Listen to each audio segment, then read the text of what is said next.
2003 पासून ना मी क्रिकेट पाहायला सुरुवात केली होती आणि क्रिकेटमधल्या मग सगळ्या गोष्टी तेव्हापासून आवडायला लागल्या होत्या. म्हणजे क्रिकेट खेळायला आवडायचं, क्रिकेट पाहायला आवडायचं, क्रिकेट रिलेटेड सगळ्या गोष्टी जमा करायला आवडायच्या, वाचायला आवडायचं. आणि मग तेव्हापासून ना प्रत्येक गोष्टीबद्दल ना क्युरिओसिटी होती. काही ना काहीतरी नवीन जाणून घेण्याची इच्छा असायची क्रिकेटबद्दल. तर एक गोष्ट मला आठवते, ज्यावेळी आम्ही क्रिकेट बघायचो किंवा कमेंट्री ऐकायचो रेडिओवर. म्हणजे काय व्हायचं की त्या काळामध्ये भारनियमन खूप होतं, त्यामुळे लाईट जायची. त्यामुळे रेडिओवर आम्ही कमेंट्री सारखं ऐकायचो. तर ही कमेंट्री टी व्हीवर पाहताना किंवा रेडिओवर ऐकताना एक गोष्ट ना कायम कानावर पडायची. ती म्हणजे कमेंटेटर नेहमी सांगायचे की हा जो बॉलर आहे तो या एंडवरून बॉलिंग करतोय. पॅव्हलिन एंड से इस बॉलर को बॉलिंग देनी चाहिए. झहीर खान को उस एंड से बॉलिंग करानी चाहिए. दादा गांगुली को अभी रोटेशन मेंटेन करना पड़ेगा. मतलब हरभजन को इस एंड से लगाना चाहिए, उस एंड से कुंबळे को लगाना चाहिए. आणि मला हे काही समजायचं नाही म्हणजे त्या काळामध्ये कुठल्या एंडनं काय टाकतात काय, म्हणजे एंड म्हणजे काय आहे, पॅव्हलिन एंड म्हणजे काय आहे आणि उस एंड काय आहे. नंतर ना ज्यावेळी मी 10वी नंतर मालवणला कॉलेजला गेलो होतो आणि तिकडे एक रणजीची मॅच होती, उडीसा वर्सेस महाराष्ट्र. अंकित बावने त्या टीममध्ये होता महाराष्ट्राच्या.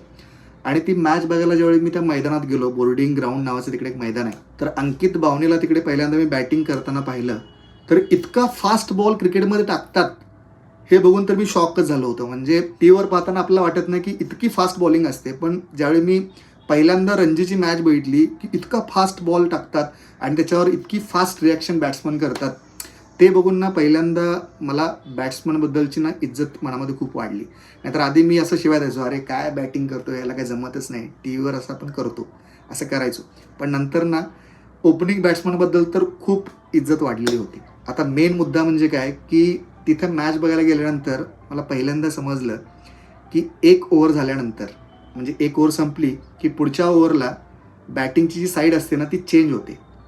म्हणजे कीपर या साईडला थांबलेला असतो, तो नंतर कीपर त्या साईडला जातो, बॉलर इकडून टाकत असतो, तो नंतर तिकडून टाकतो. म्हणजे रोटेशन या पिचवर होतं, हे पहिल्यांदा मला समजलं. आणि त्यामुळं ते कमेंटेटर त्यावेळी म्हणायचे की इस एंड से बॉलिंग करनी चाहिए, उस एंड से बॉलिंग करनी चाहिए, पॅव्हलिन एंड वो वाला एंड. त्यावेळी मला समजलं. मग आता मला प्रश्न पडला की असं का होतं, त्याबद्दल मी थोडं वाचलं. तर मला समजलं की बॅट्समनला आणि बॉलरला दोघांना समान संधी मिळाली पाहिजे. म्हणजे कधी कधी काय होतं की दिवसभर खेळून हे पिच खराब होतं, एका साईडचं कधी कधी पिच खराब होतं, मग ते बॉलिंगला मदत करतं किंवा बॅटिंगला मदत करतं. तर कोणावरही अन्याय होऊ नये म्हणून दोघांना समान संधी, एकदा इकडून एकदा तिकडून अशी संधी दिली जाते. तुम्हाला ही गोष्ट कधी लक्षात आली आणि तुम्ही पहिल्यांदा कधी पाहिली, ते माझ्यासारखं तुमच्यासोबत पण झालेलं होतं का, हे नक्की कमेंट करून सांगा.